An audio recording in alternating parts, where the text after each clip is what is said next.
On this episode of MythBusters, a blast from the past.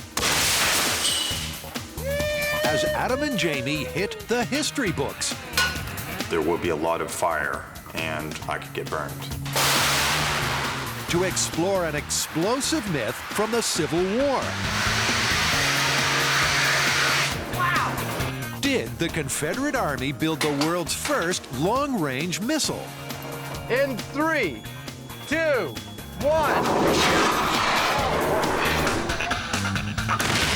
Who are the MythBusters? Adam Savage and Jamie Hyneman. This is gonna kill you.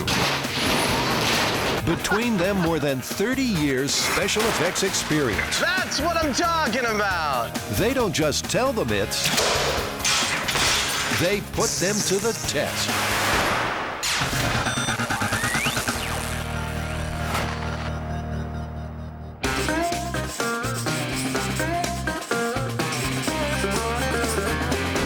This one, I've been waiting for 3 whole years to make this one finally happen on the show. It's got danger, gunpowder, so I'm all for it. All right, so the myth is that late in the Civil War, the Confederate Army actually built, aimed, and launched a 2-stage rocket from Richmond, Virginia to Washington, D.C., almost 100 miles. Observers claim to have watched this rocket roar skyward, drop its first stage, and disappear from sight. Oh, yes. It's a myth of ballistic proportions. The American Civil War was mostly slugged out with rifles and cannons. But did the Confederates have a secret weapon? Could they really have built the world's first long-range missile? The MythBusters and the build team are going to join forces to find out. So where should we start with this? Well, I think we can only begin with an examination of exactly what the state-of-the-art of rocketry was, if any, at the time this myth is supposed to have happened, roughly 1865. So what you're getting at is that we need to get a bunch of plans for these rockets, build them, and see how well they actually worked. Shoot them off, see what they're capable of. Okay. First, before attempting to make the mythical 100-mile missile, the MythBusters are building short-range rockets that were used in the Civil War. When complete, they'll launch them to learn whether the long-range Confederate rocket is even plausible. But so far, this build isn't exactly a walk in the park. 6th. So, 6th larger, that's... With plans dating back over a century, this one is proving to be a bit of a brain drain. 2.3... Until finally, Jamie gets some inspiration. I'm building a replica of what is known as the Hale rocket, and that type of rocket is generally acknowledged as the state-of-the-art in the Civil War era. State-of-the-art because over its 2,000-yard range, it had a hint of accuracy, brought about by tail fins that caused it to spiral through the air. Armed with dusty plans from the Smithsonian, Jamie sets his sights high. But in case Hale falls flat, Adam's building another retro rocket. And his, like the myth, is a 2-stager.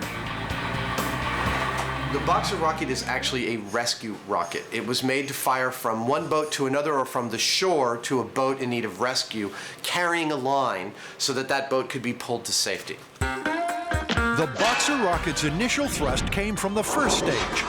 As that burnt out, it fell away, and the second stage fired up and carried the rope over 300 feet to the sinking ship. But for Adam, it's not all plain sailing, because no one seems to have built one for over 100 years. I have no idea if this is going to work. While the Boxer makes progress, the Hale is out for the count, because Jamie's made an error of schoolboy proportions. And to avoid public humiliation, You know, if I don't talk, you don't get any good TV. he's run away from the cameraman. What happened? Nothing. Denial is a river in Africa. Come on.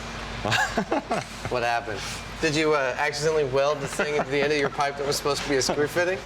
Overzealous welding has sealed his rocket shut, and he's not happy. We've had about like a couple of hours of playing around with the thing, and that's not interesting, but somehow when we screw up, everybody's all over it. While a sulking Jamie has to start from scratch, Tori's busy building the Civil War rocket launcher. It's a pretty simple design. It's just a channel that we're going to load the rockets into, and it's got 2 legs that support it in the front, and it also allows the angle to change. They're adjustable, so we can have different, angles of trajectory. Time for a test, albeit with a flimsy firework. I'm not really sure what this one's going to do. It might scream, it might explode, but okay.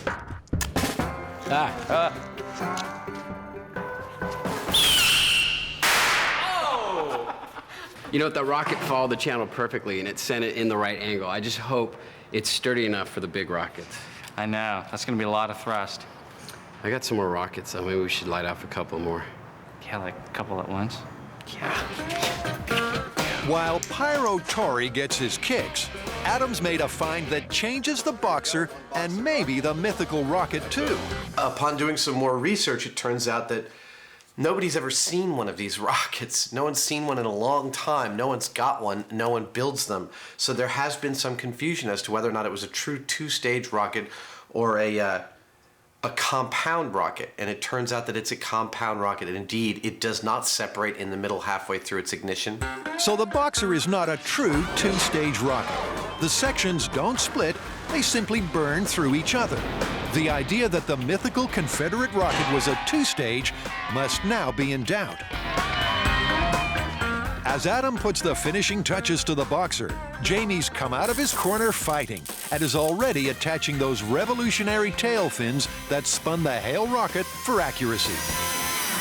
There was a price to pay to make these spin. Even with this clever design, it actually reduced the total range of the rocket. Range doesn't mean crap if it can't be accurate. Yeah. I'll take accuracy over range any day. And that's the same conclusion as Mr. Hale drew. I'm fairly happy with this. It's not a polished, shiny thing, but it looks like it means business. At last, the rockets are ready. They just need the gunpowder fuel. There we run into kind of a problem. I mean, first of all, it's illegal for you and I to pack black powder ourselves. But secondly, the pressures they packed these rockets under was really just monstrous, and that makes it even more dangerous. Sounds like we need to get our old buddy Eric Gates. Yeah, I think we should call Eric, and I think rather than go with black powder, we should ask Eric to supply us with some modern equivalent motors that replicate the amount of thrust and burn time of the Civil War era rockets. Civil War rockets, but modern fuel. And for the imminent launch, the team head for the hills. The MythBusters have built rockets that date back to the Civil War. They're going to launch them in the desert to help them learn how to build the mythical Confederate rocket, rumored to have a range of 120 miles. We're here in the Mojave Desert at the Cohen Dry Lake Bed near Edwards Air Force Base, and we're about to test the authentically recreated Civil War era rockets.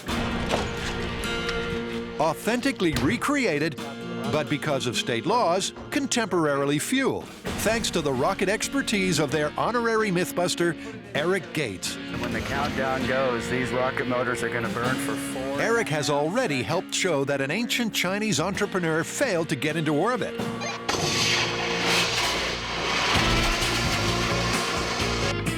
And can you do a full 360 on a swing? Well, only if you've got someone like Eric there to help. Today, the cool of the van has become Civil War mission control. I got something to show you guys.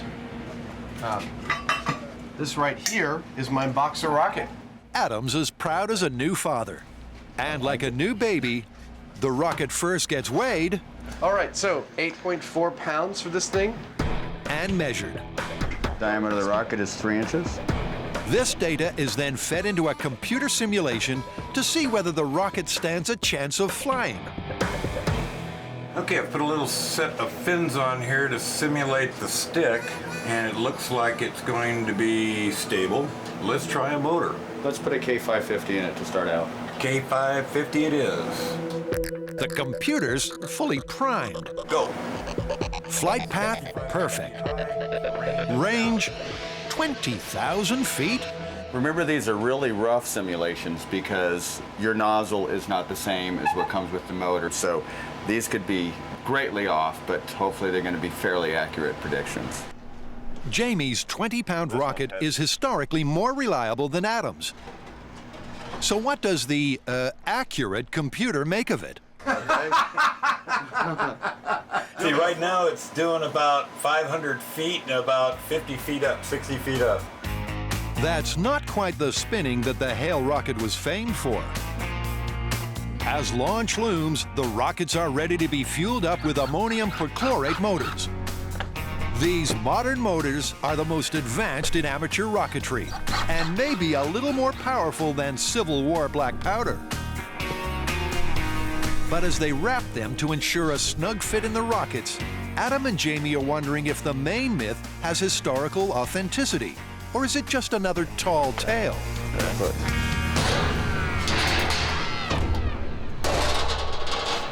Well, you know, now you can find references to the Civil War rocket all over the web, and they're saying that the rocket was about 12 feet long and it carried a 10-pound gunpowder warhead. Well, the tale first showed up in 1958 in a Southern newspaper written by a Vienna correspondent signing only as C.R. Johnson. Well, our researchers were unable to find C.R. Johnson or the article. The myth may be nothing more than a mirage. But in this desert, it's T-minus 60 seconds for the Hale rocket. We built this according to official plans and specs of the period, and if it worked then, it ought to work now. What does our percentage maestro think? 70% chance the thing spins out, ends up about 200 feet away.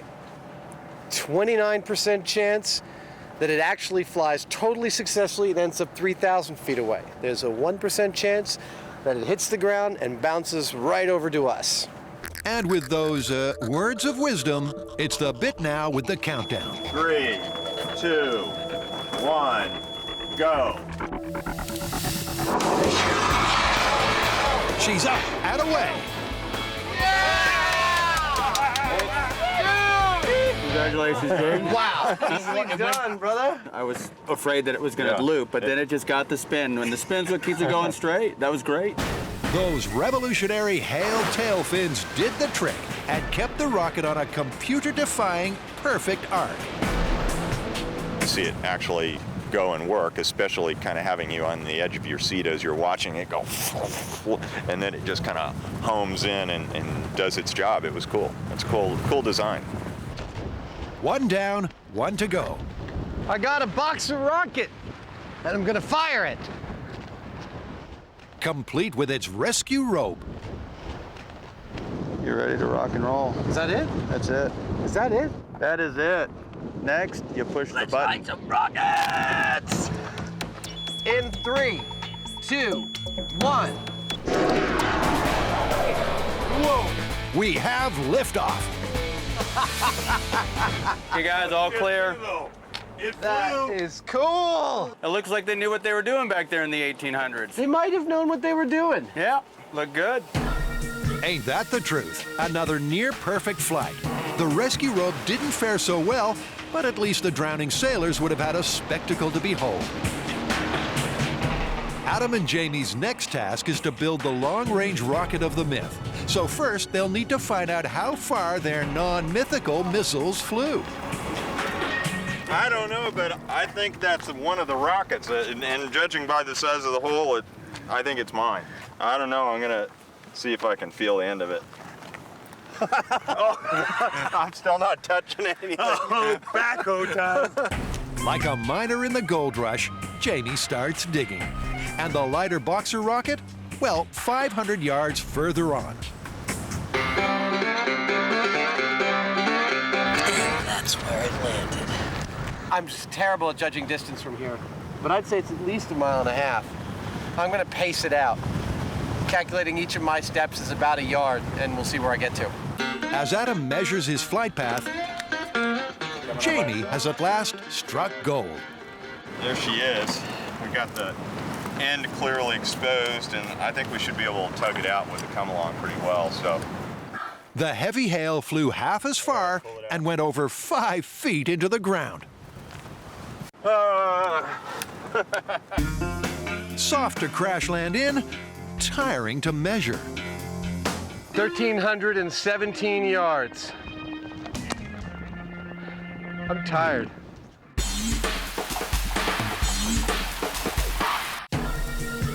The MythBusters have successfully launched rockets that haven't been seen for 80 years. But now, they've got to use what they learned to build the mythical 100-mile range Confederate rocket. well, now we have a pretty good idea of what the standard kind of rocket that was used in the Civil War era is capable of. And I got to say, we've got our work cut out for us as far as this mythical rocket, because there's just not a whole lot of information about what it was. Well, you know, we start with what we've got. I mean, they say it was a liquid-fueled rocket, so we should talk to somebody about what kind of technologies that would make a liquid-fueled rocket they had available at the time. Liquid fuel? Well, that is what NASA uses. Of course, they had their teething problems too. But surely this technology is light years ahead of the Confederates. If only we had a rocket scientist. Hello. How you doing, guys? Nice to meet you. So you're like a rocket scientist, right? Yeah, exactly. I teach the rocket propulsion class at San Diego State, and I launch my own rockets. Does being a rocket scientist help you pick up chicks? Unfortunately, in the rocket science world, there's not that many women, and they're hunted to extinction. Hunted to extinction. So, have you heard this myth that the Confederate Army actually built a liquid-fueled rocket that they fired from Virginia to Washington, D.C.? It was the beginning of the Industrial Revolution. People were doing all kinds of crazy things with steam engines and steamboats. I suppose it's possible. What's not possible is to understand the ensuing discussion. But eventually they thrashed out the characteristics of a plausible Civil War-era two-stage rocket, powered by ethanol and liquid oxygen. And they unearthed some interesting new data. This myth was supposedly made possible by Lord Kelvin, who was persuaded to make liquid oxygen 12 years before it is generally accepted that this first occurred. Apparently, German physicist Ernst Mach contributed a small turbine and a gyroscopic stabilizer. The rocket was launched from a hole in a riverbank that was lined with a tube made from naval cannons. So here are the likely ingredients. Lord Kelvin's liquid oxygen made the rocket fuel burn. Ernst Mach's gyros gave it stability. A cannon provided the trajectory. And gun cotton made it explode out of the barrel. But what was the fuel? It could have been ethanol, made since ancient times by fermenting sugar.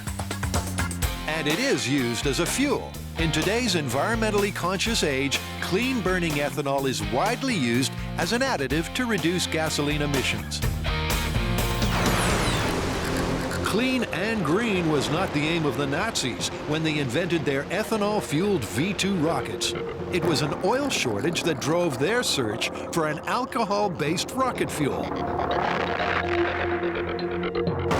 Nonetheless, the V-2 suggests that moonshine could have been used in the Confederate rocket. Next, it's Lord Kelvin's Big O. Liquid oxygen is needed as the fuel oxidizer. Without it, the ethanol will burn only gently. But when it's added, the fuel is fully oxidized and virtually explodes, causing a massive amount of thrust. And it's down to Grant to make it. Well, I'm going to replicate Joseph Priestley's landmark experiment of the late 1700s, where he actually discovered oxygen using mercuric oxide, liquid mercury, a magnifying glass, and the sun. Before making liquid oxygen, he first has to produce oxygen gas by focusing the heat of the sun onto mercuric oxide. Now for the sun. As it heats up, oxygen gas should bubble up into the test tube.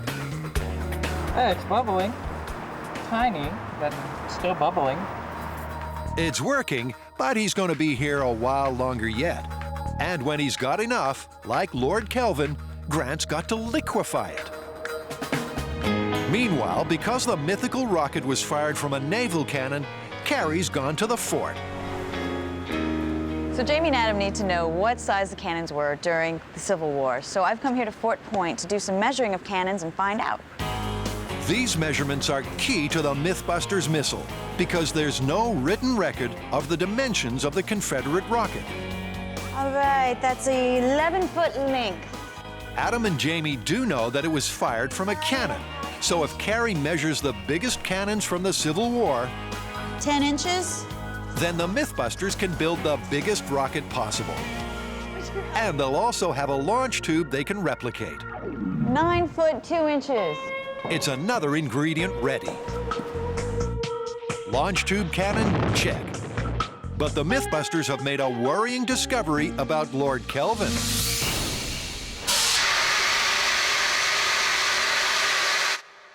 Well, Adam, as the myth suggests, William Thompson, aka Lord Kelvin, did in fact live during the Civil War era, but he never claimed to have made liquid oxygen. And we're supposed to believe someone whose name was Thompson but went around saying he was Lord Kelvin? That's Lord Kelvin to you? Yeah. But in 1852, he did observe that gas expanding in a vacuum decreased in temperature. And that discovery, in turn, made it possible in 1877 for two French scientists, Piquet and Calitet, I believe it was, to, in fact, achieve making liquid oxygen. Yeah, but their success was only making the tiniest little vapor of liquid oxygen for just a few seconds. Industrial quantities were not remotely available until the 1890s and really until the 1900s. Well, that explains why Grant's been struggling so. Using Civil War technology, he's been trying to put his oxygen gas under so much pressure that it turns into liquid. That doesn't sound like 80 PSI. But whatever he tries, just ain't working. I got a problem with this here cylinder. And that's because M5, like the Civil War times, is just too warm. As it turns out, is actually a critical temperature above which you can't liquefy oxygen. It just simply won't happen. That temperature is minus 118.6 degrees Celsius. And unfortunately, in Civil War times, they didn't possess the technology to make anything nearly that cold. And without the liquid oxygen, the Confederate rocket myth is looking busted.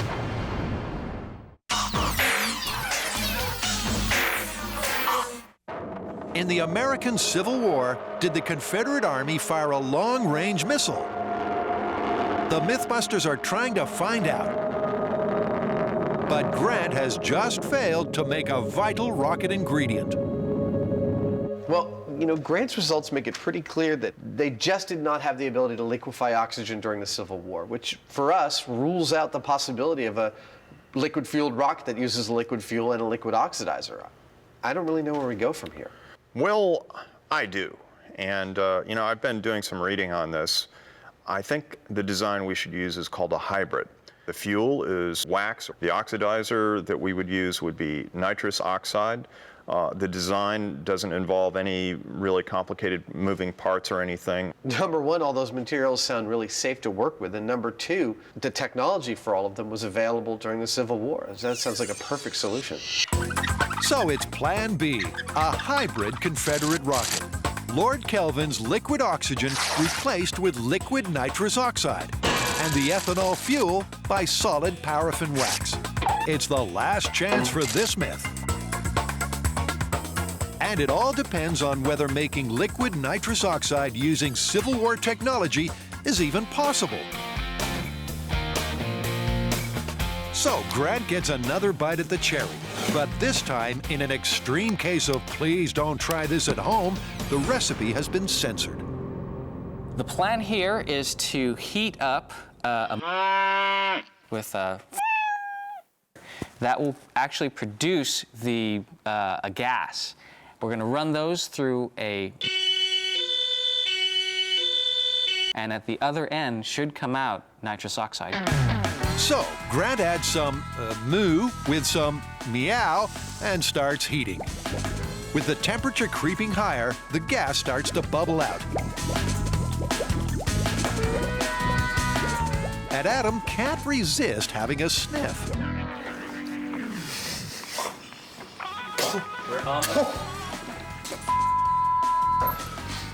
That burns!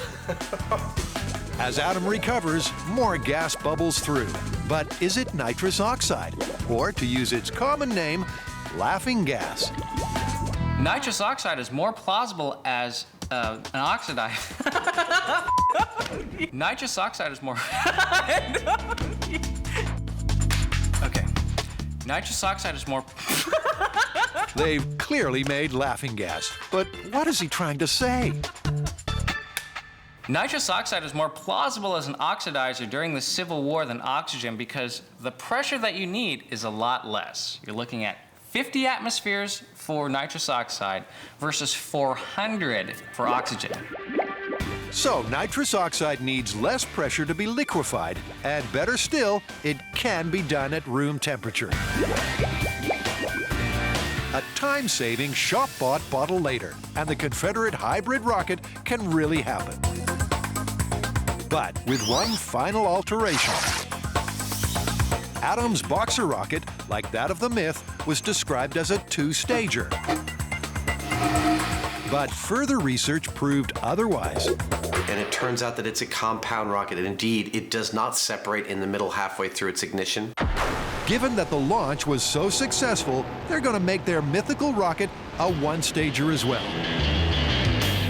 The final design is set. The rocket will be the size of the biggest cannon carry found at the fort. At the top, there'll be a tank full of liquid nitrous oxide joined via a release valve to a tank filled with paraffin wax.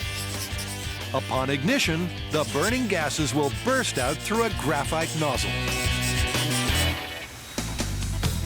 So, first things first, Jamie goes 21st century shopping for some 19th century parts. He's looking for some metal piping that Civil War rocketeers might have found at their local suppliers. They're going to make their best effort and then test it in the shop before trying to make it fly in the desert. I'm making the nitrous oxide tank for the rocket. We're using common steel plumbing pipe and fittings because that's easy and quick for us, and it's not too dissimilar from what they might have had at the time. Meanwhile, Adam's cooking up the new fuel, the paraffin wax with carbon added for an even burn. After it solidifies, it should fit perfectly inside the rocket. No leaking. As the testing draws nearer, for safety, the team need a rocket-resistant bunker,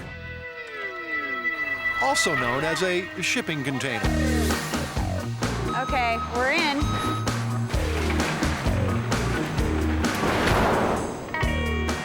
Perfect. Perfect parking, but how bomb-proof is the bunker? There we go. Woo! Uh-oh. Not very. A lot of daylight coming through the roof.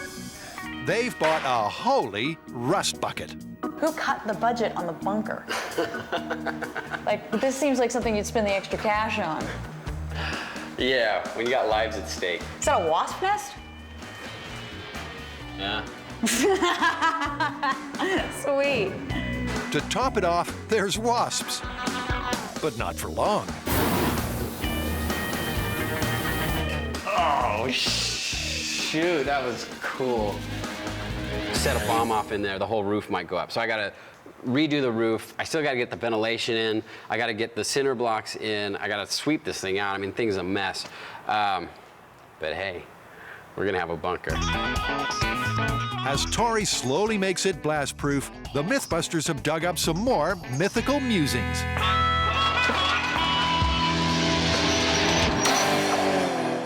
What factoids do you have for us today, JB? The myth specifically states that the launch took place near Richmond in March of 1865 and was witnessed by Jefferson Davis, who was the president of the Confederate States of America.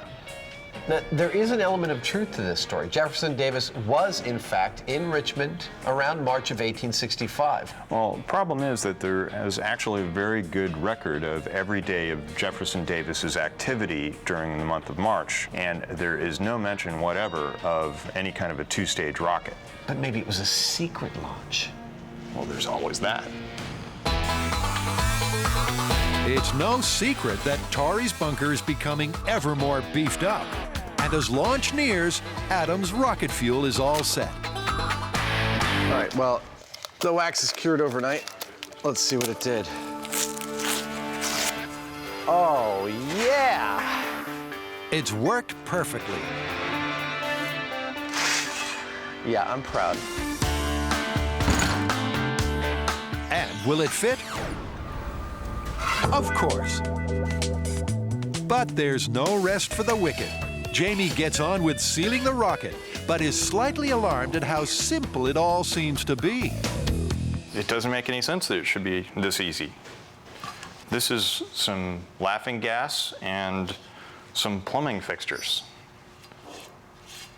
And if it actually goes someplace, that's kind of scary. The MythBusters are not used to things being so painless. But let's not forget, it's not even past its test yet. Well, there she is. Tank's sealed. We have the ignition valve in place. We have the combustion chamber. They're just waiting for the graphite nozzle.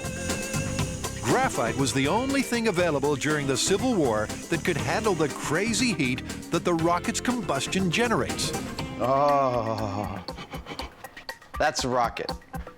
Oh, I'm totally psyched about that. She's fully primed.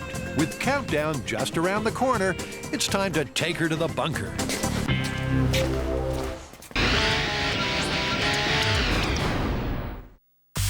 The MythBusters are preparing to batten down the hatches in preparation for a big boom test. They've built their own Confederate rocket out of Civil War era technologies. And because the desert is a long way to drive to find out the motor doesn't work, they're about to try it in a bunker in their shop. For safety, Adam secures the rocket so it will burn but not launch. And Jamie sets up some ventilation in case it's more of a smoke bomb. With everything ready, they're on to the final checks, starting with the quick release, the valve that will open the nitrous oxide to the fuel. Okay, go ahead and pull. Cool. Check. Next test is the ignition. All right, Jamie, I'm ready when you are.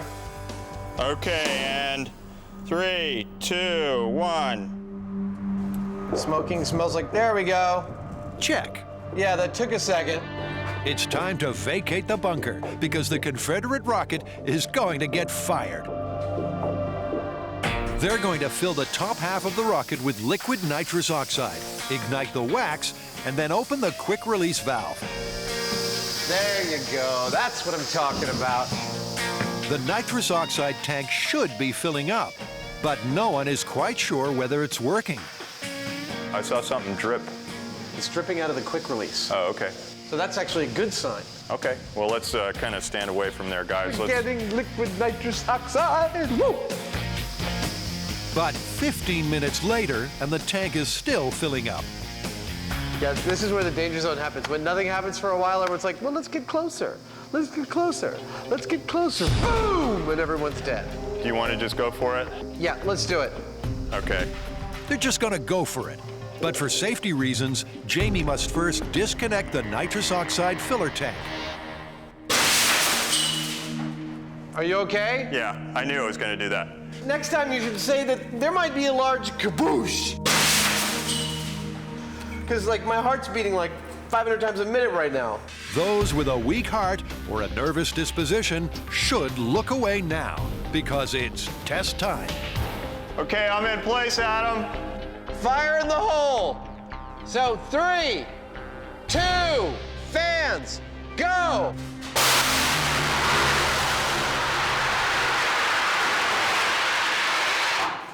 We clearly have ignition.